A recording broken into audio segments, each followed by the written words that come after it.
Hi, Empaths. Welcome back to this channel. I hope everyone is doing wonderfully. Sending you lots of love, light, blessings. Thank you for joining again.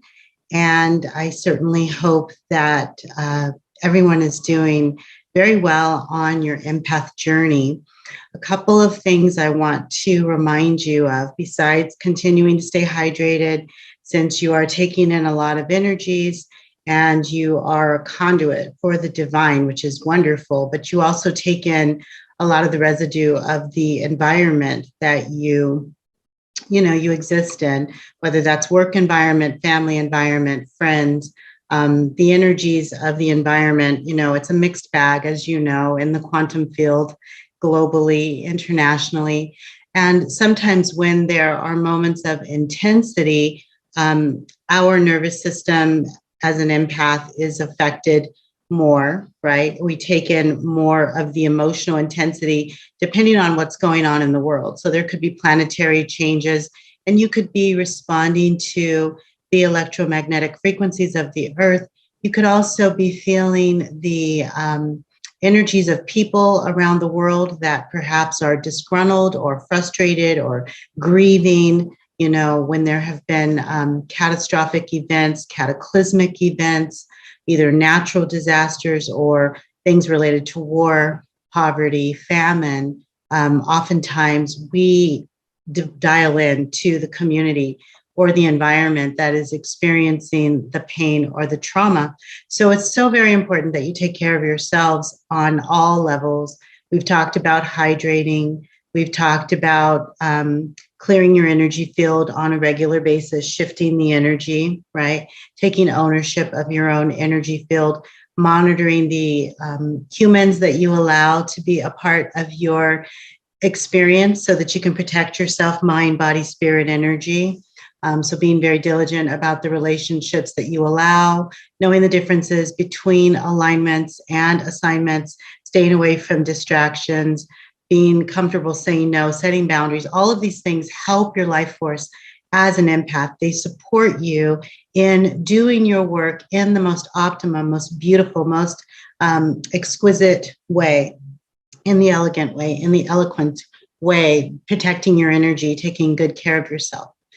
I also want to remind all of you that when you struggle at night, when you're trying to sleep and you find yourself staying up, maybe you feel like you're an insomniac.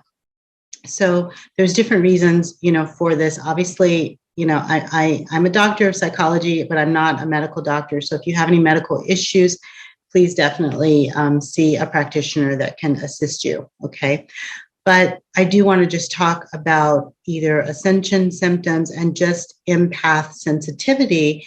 And at night, a lot of the times we are activated. So when the rest of the world is sleeping, depending on your time zone and the environment you're in is a little bit quiet, a lot of the time that's when we are downloading and integrating divine wisdom and our mission assignments. Also, sometimes when you can't sleep, you're dialing into a part of the world that perhaps is awake. So it might be nighttime for you, but it might be morning for the group of people that your energy signature is dialed into, and you're perhaps called to do some work for those people. There are people around the planet that you may never meet. There are countries and continents that you may never visit, and yet your energy does visit them in your dream world, in your dream time, and in your prayers, in your meditations. You bilocate to these environments, and you share your energy, and you actually can help co-conspire, co-create with the divine, and you actually create healing in places that you may never visit in this human life. It's really a magical, powerful experience to be an empath. I'm hoping that the more you're on this journey, that you are expanding your ideas in terms of all that you are and all that you were called and invited to be in this lifetime as an empath. It's a very, very powerful mantle, a very powerful experience. Your missions are so vitally important to the ascension and elevation of human consciousness. You help anchor the planet. You help to conspire and create with the divine a healing essence that is much needed. So again, I can't thank you enough for showing up, for answering the call, for being you, and for doing the best you can.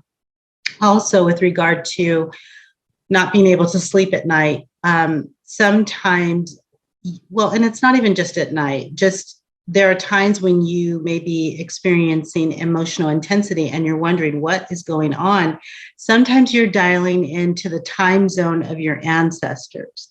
So, for example, I live in the United States, but my ancestry, I have indigenous ancestry from Africa. I also have Native American indigenous ancestry, and I also have Celtic ancestry. And so at any given moment, I could be dialing into any of the time zones of my ancestors, where my predecessors worked and where they walked and where they, experienced life. And sometimes you, as an empath, are not only helping the community that you currently live in or exist in, but the torch has been passed to you, and you are carrying the mantle of your ancestors, completing the work that they began. So powerful, right? In a previous talk, I discussed how you are the catalyst oftentimes for healing in your family, but you also are the torch bearer. The torch has been passed to you, and many of you are continuing the work that your ancestors started. It's so beautiful. So, so, so beautiful. So welcome. These are your empath tips for this week, and we are talking about how you as an empath are an alchemist. You are a magician, and alchemists not only shift things and change things and create magical things out of nothing, they can create with their words. And so as an alchemist, we empaths need to be very impeccable with our words. We want to be very careful with our words because they are creating. You are an energy sensitive being. You are dialed in. And if you are truly showing up with a pure heart structure, you are able to tap into the quantum field, and you are able to create with precision very, very quickly and very, very precisely. So you want to be very careful what you create with your words. So alchemy is the process of transmuting one property into another. For example, transmutation or transformation of lead into gold. Energetically, empaths transmute situations and energies. We transform energy and we create higher outcomes and potentials in a variety of situations. So conceptualization is key, right? Because what you can conceive, what you're thinking about, you can actually create. So if you can conceive it, you can achieve it. This is a quote from Napoleon Hill from the book Think and Grow Rich, which I read many years ago. If you can conceive it, then you can achieve it. If you can think about it, if you can imagine it, you can create it. And we know this is so true. And it actually even happens in your sleep. The subconscious doesn't sleep. So while you're sleeping and you're thinking and you're imagining, you are creating. This is why we want to fill our lives and our minds and our hearts with positive things, affirmations, statements that are affirming and support your life path. And we only want to speak those things into existence that we truly want to create. So Nikola Tesla said that the day science begins to study non-physical phenomenon, it will make more progress in 1 decade than in all the previous centuries of its existence. Okay. Now, Nikola Tesla was brilliant, right? Those of you that are familiar with his beautiful creations that unfortunately, many of which were destroyed. But, he could have said, the scientists of today are all idiots. When they finally get it together, this world will really see progress. He didn't say that. He framed the truth and he framed the reality in such a way that the possibilities were endless. If these scientists could begin to reconfigure the way they study phenomena, the way that they imagine things, the way that they conceptualize, we will have incredible progress in a decade compared to centuries of previous science that existed. So he used his words very wisely. Nikola Tesla was not only an incredible genius innovator, he was an alchemist, reconfiguring the status quo and offering humanity new innovative ways of doing things. And I bet he was an empath. Something tells me he was. So when you conceive an idea in the sanctuary of your heart, dear empath, you are carrying the creative genius of the universe within you. And when you can create with that genius, you begin to invite all kinds of possibilities. Amazing possibilities begin to swirl around you. It's 11:11 on the clock as I'm saying that. It's very exciting to recognize that what you create with this creative genius that is within you, that you download within the heart space, can change worlds. You can frame worlds, you can change worlds, you can elevate consciousness, you can inspire new perspective. As an empath and as an alchemist, you create ideas within your heart space and in the mind's eye, but you also create with the words that you speak, okay? You are literally creating life when you speak. One of my mentors says, never say anything that you don't want to be true. And he says that because he recognizes the power of words. If I'm speaking things I don't want, for example, if I say things like, my life sucks, why are bad things always happening to me? If I'm speaking these types of things, if I'm asking these kinds of questions, remember I said empaths ask the right questions, right? We ask them, we frame those questions in the right way, and we speak life even when we're asking a question. Speak life, empaths. Use your words wisely and recognize that you are creating. So choose to create life when you speak, not dead ends, not dry, fallow ground. Create life, create opportunities, create possibilities with your words. So it's especially important for empaths to remember that their words are creating, that their words are magical. And as many of us, empaths know, we are very psychic. We are very intuitive, many of us. And this is why it's especially important for us to watch our words, because we see things. We see things in our dreams. We see things in our third eye. We have open visions. And what you say based on what you saw can make the difference between a situation being a magical unfolding or, a situation that's doom and gloom. There's a saying, be very careful what you speak because words cast spells. And that's why it's called spelling. Interesting, right? Words are spells. You're creating something. And so you want to be very careful what you see. And many times in my life, in my third eye or in my dreams, I've seen lots of beautiful, amazing, positive things. And I've also seen difficult, challenging, sometimes scary, sometimes horrific things. And I had to learn at a very young age, don't speak everything you see. Okay. And I even said this in a couple of talks ago. I was saying, just because you download it or just because you see it doesn't mean that's the divine timing to say it, speak it, or activate it, right?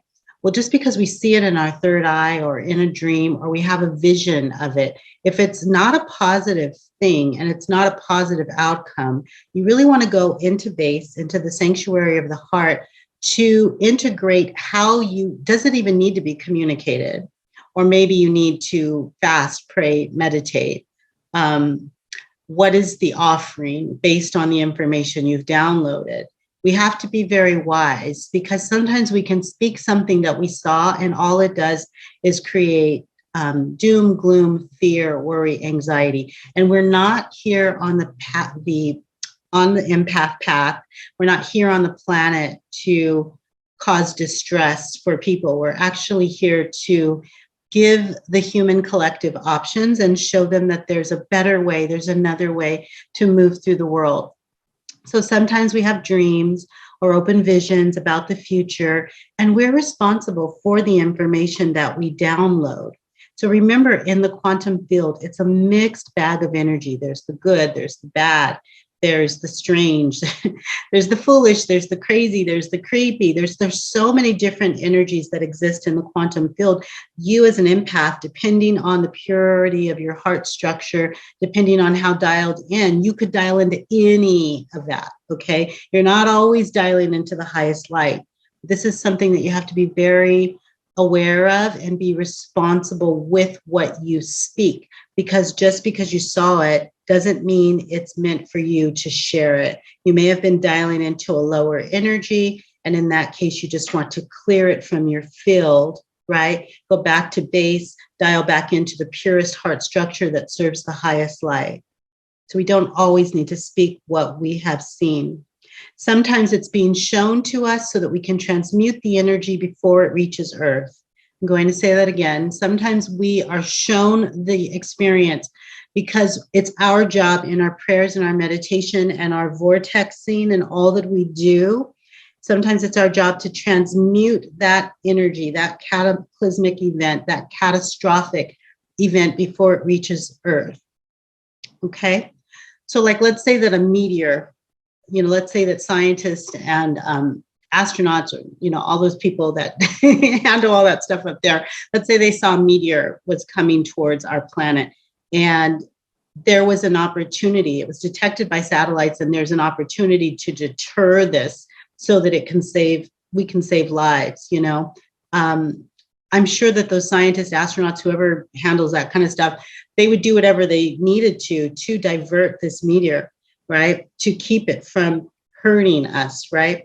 And sometimes that's our job as empath alchemists.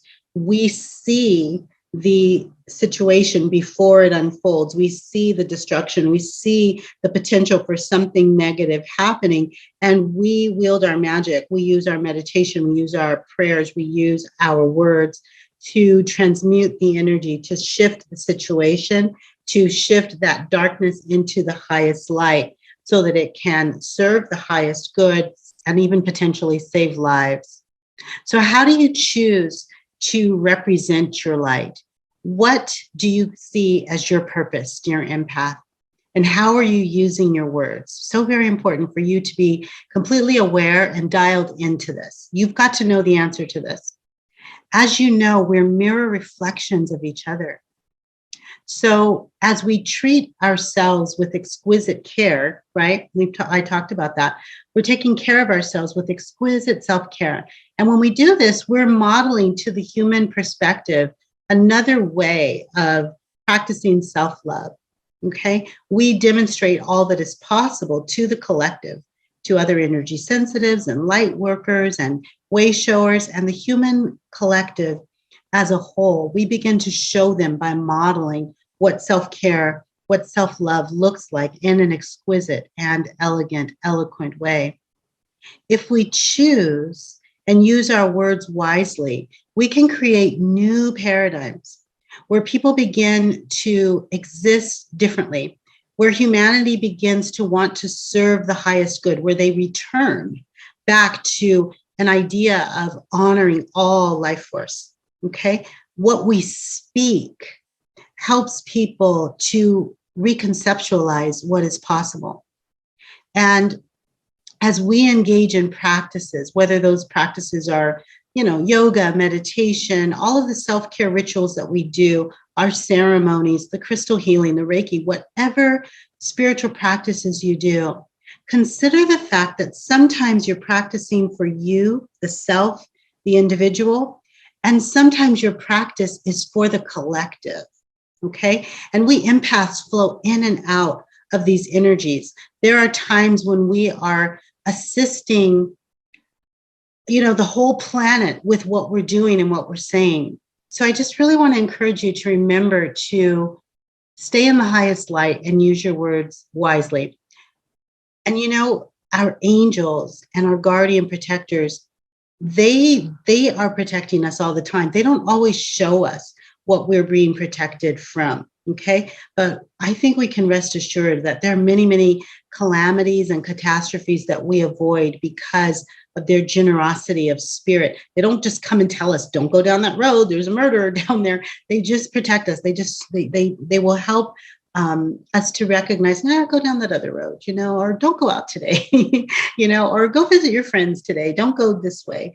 We just have these knowings, we download, and that's how we stay protected.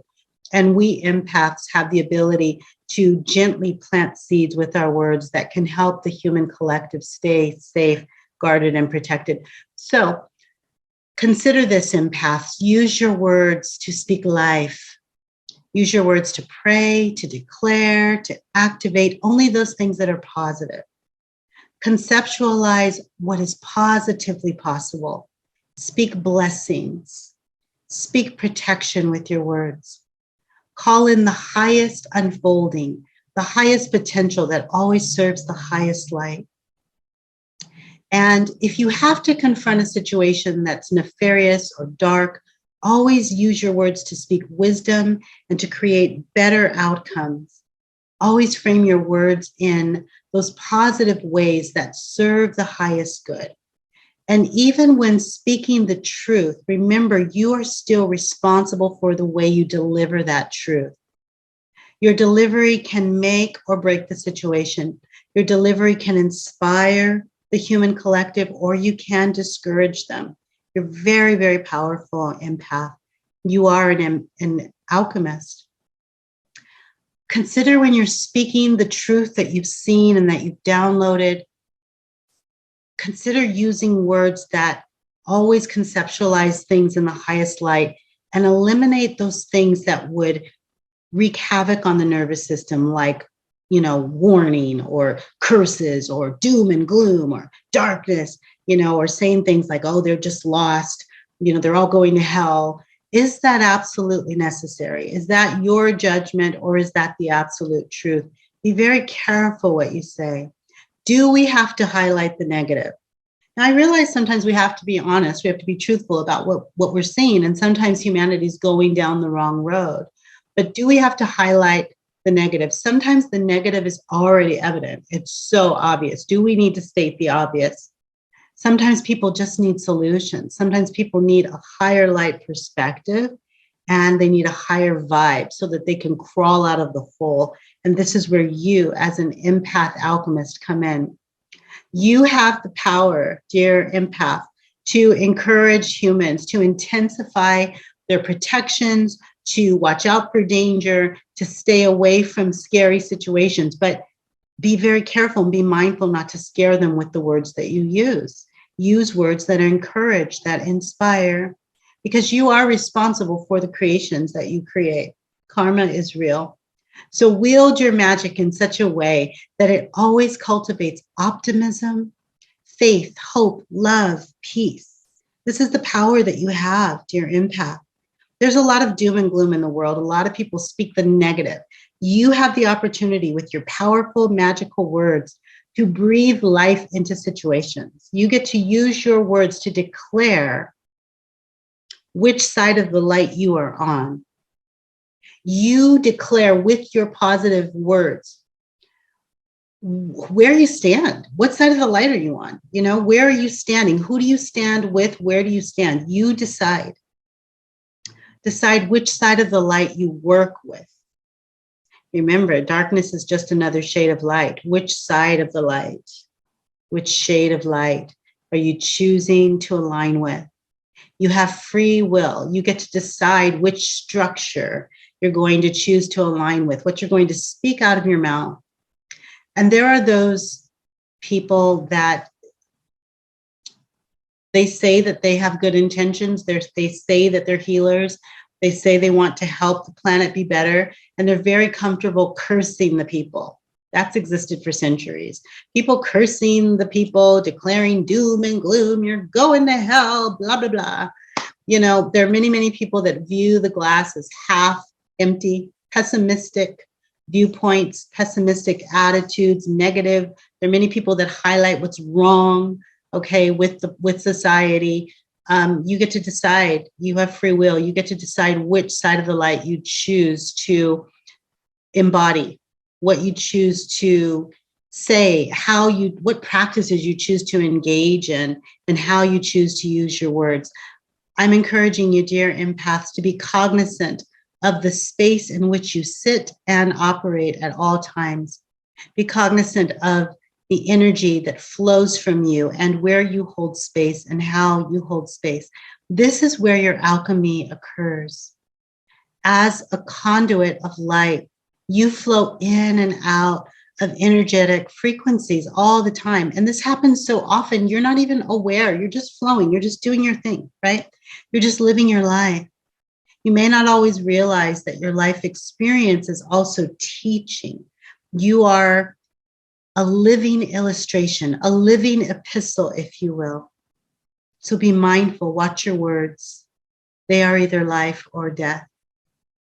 And you're probably noticing that as you're on this path, you're moving towards those people that are positive, those situations, those circumstances that align with your life force.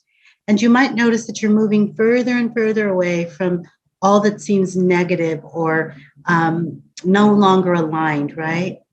So if you're being exquisite with your self-care, you're noticing that you are aligning with people who are also being exquisite with their self-care. And exquisite self-care, like I said earlier, isn't just about taking care of yourself physically, getting your nails done, getting your hair done, it's also watching the words that you speak, being very aware that you are an alchemist and that every single thing you speak is a spell. You are creating. You are either creating something beautiful, something positive, something that creates harmony, or the things that are coming out of your mouth are creating doom, gloom, fear, anxiety, stress. So be impeccable with your words. Be cognizant of what you are speaking. Be diligent about the thoughts that you think, because the thoughts you think become the words you speak. I'll say that again. The thoughts you think become the words that you speak. So in order to be aware of the words that you're speaking, to keep them elegant and eloquent and beautiful and lovely and exquisite and high vibe, you have to think before you speak. You have to be really aware, really diligent about what you allow to come into your field, what you allow to sit in your mind's eye, what you allow to sit in your heart space. Okay? Everything that you are building in this life, everything that you are manifesting in this life is the result of what you're thinking, what you're conceptualizing, and what you're speaking out of your mouth. Okay? What you are thinking, you begin to implement. You implement with action steps. So the words that you speak are an extension of your thoughts.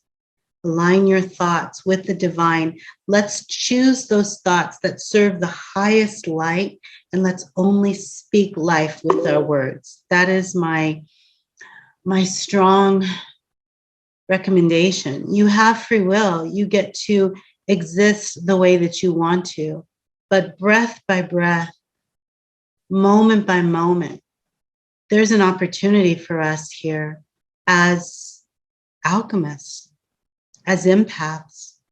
We have an opportunity to raise the vibration. We have an opportunity to elevate consciousness.